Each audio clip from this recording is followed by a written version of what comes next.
Hello everyone, कैसे हो आप सभी। एक बार फिर से आप सभी का स्वागत है। आज का अपना जो टॉपिक रहेगा वो रहेगा पल्मोनरी एम्बोलिज्म। इससे भी क्वेश्चन बनते हैं, तो इसके बारे में अपन आज डिस्कशन करते हैं। It is the blockage of pulmonary artery. यानी कि पल्मोनरी एम्बोलिज्म क्या होता है, ये एक प्रकार का ब्लॉकेज है किसके अंदर, पल्मोनरी आर्टरी के अंदर। और इट्स ब्रांचेज यानी कि पल्मोनरी आर्टरी की जो ब्रांचेज है उसके अंदर ये एक प्रकार का ब्लॉकेज है। किसके द्वारा होता है, बाई थ्रोम्बस या फैट, एयर या फिर अदर किसी मटेरियल के दौरान इसके अंदर ऑब्स्ट्रक्शन हो जाना ब्लड फ्लो का टू लंग्स टिश्यू के, तो इसको क्या बोलते हैं अपन, पल्मोनरी एम्बोलिज्म बोलते हैं। इसके कोज की बात करते हैं तो ये दो प्रकार का होता है, थ्रोम्बोटिक और नॉन थ्रोम्बोटिक। थ्रोम्बोटिक के अंदर जो मोस्ट ये जो इसका पल्मोनरी एम्बोलिज्म का जो कोज रहेगा वो रहेगा मोस्ट कॉमन थ्रोम्बोटिक कोज रहेगा, जिसके अंदर डीवीटी ऑफ लोअर लिम्ब के अंदर डीप वेन थ्रोम्बोसिस होना इसका मेन मुख्य कोज है। फिर नेक्स्ट अपन नॉन थ्रोम्बोटिक की बात करें तो नॉन थ्रोम्बोटिक में हो सकता है फेट एम्बोलिज्म। फेट एम्बोलिज्म कब बनते हैं, जब लॉन्ग बोन के अंदर किसी प्रकार का कोई फ्रैक्चर हुआ हो उस समय बनते हैं। या फिर एयर एम्बोलिज्म, एयर एम्बोलिज्म वो कब बनता है, जब आईवी लाइन के दौरान किसी प्रकार का एयर पार्टिकल अंदर चला जाए। या फिर अपन बात करते हैं सेप्टिक एम्बोलिज्म। सेप्टिक एम्बोलिज्म है वो कब होता है, ड्यू टू इन्फेक्टिव एंडोकार्डाइटिस की कंडीशन के द्वारा सेप्टिक एम्बोलाइज्म बनता है। फिर इसके रिस्क फैक्टर की बात करें तो रिस्क फैक्टर में अपन इसको व्रिचोट्राइड के द्वारा अपन इसको इंडिकेट करते हैं। व्रिचोट्राइड में क्या होता है, 3 क्लासिकल सिम्टम्स इसमें देखने को मिलते हैं, यानी रिस्क फैक्टर होते हैं जिसके द्वारा अपन को पल्मोनरी एम्बोलिज्म होने के रिस्क ज़्यादा रहती है।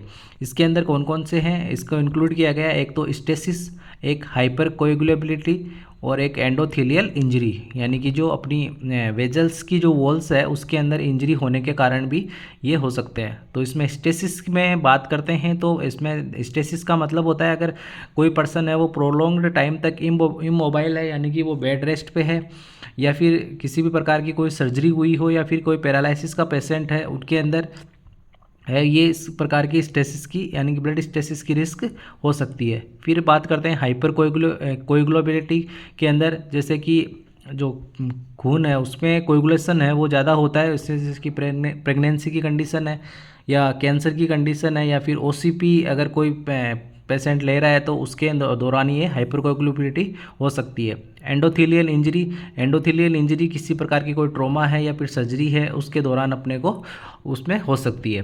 तो ये इसका ट्राइड है, स्टेसिस, वेजल्स वॉल इंजरी और हाइपर कोएगुलेबिलिटी। इसको अपन व्रिचोट्राइड के नाम से भी जानते हैं। ये क्वेश्चन भी बनता है, व्रिचोट्राइड किसमें देखने को मिलता है, तो पल्मोनरी एम्बोलिज्म में। और जो इसका जो पूछ सकते हैं कि व्रिचोट्राइड में कौन कौन से वो कंपोनेंट होते हैं, तो एक तो स्टेसिस, एक हाइपर कोएगुलेबिलिटी और एक एंडोथेलियल इंजरी होता है। और इसके अलावा कोई ऑप्शन में आए तो वो इसमें इंक्लूड नहीं है।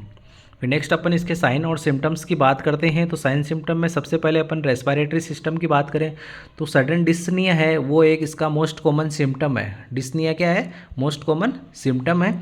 और टेकिपनिया है वो मोस्ट कॉमन साइन है। ये आप जरूर याद रखना कि जो डिस्निया है वो क्या है, इसका मोस्ट कॉमन सिम्टम है, और जो टेकिपनिया है वो क्या है, मोस्ट कॉमन साइन है। साइनोसिस दिखाई देता है, प्लूरिटिक चेस्ट पेन दिखाई देता है, हेमोपटेसिस हो सकता है, अगर पल्मोनरी इन्फेक्शन हो जाए तो उस दौरान आपको हेमोपटेसिस भी दिखाई दे सकता है। कार्डियोवैस्कुलर सिम्टम्स की अपन बात करें तो टेकिकार्डिया मोस्ट कॉमन दिखाई देता है, हाइपोटेंशन भी हो सकता है, सिनकोप की कंडीशन भी हो सकती है। फिर अगर इसमें साइंस सिम्टम्स की बात करें तो इसमें anxiety, restlessness, low grade fever ये अपने को दिखाई दे सकते हैं।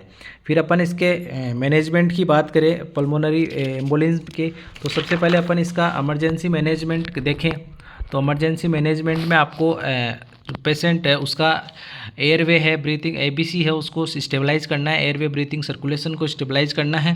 उसके बाद में आपको ऑक्सीजन थेरेपी लगानी है और उसके वाइटल्स को मॉनिटर करना है और उसको कार्डियक मॉनिटर पे रखना है। फिर मेडिकल मैनेजमेंट की बात करें तो एंटीकोगुलेंट है, वो इसकी फर्स्ट लाइन ड्रग है। एंटीकोगुलेंट अपने को स्टार्ट करनी है, हिफेरिन है वो आईवी और वॉरफेरिन है वो ओरल लगाते हैं।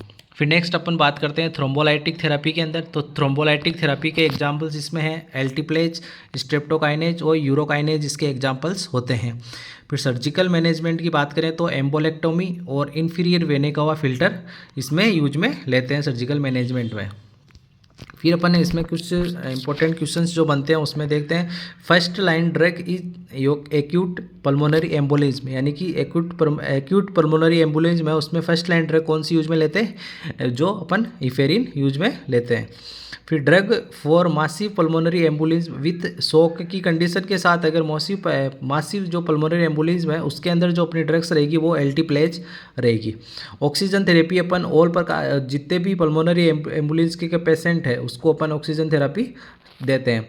और जो इसका गोल्ड स्टैंडर्ड जो टेस्ट रहेगा पल्मोनरी एम्बुलेंस को चेक करने का वो रहेगा पल्मोनरी एंजियोग्राफी, इसका गोल्ड स्टैंडर्ड टेस्ट रहेगा। ये था आपके पल्मोनरी एम्बुलेंस के बारे में, इससे बहुत क्वेश्चन बनते हैं एग्जाम में, तो इसको एक बार अच्छे से रीड करना। और अगर आपको टॉपिक अच्छा लगा हो तो वीडियो को शेयर ज़रूर करना, और चैनल को अगर सब्सक्राइब नहीं किया तो सब्सक्राइब जरूर करना। Thank you.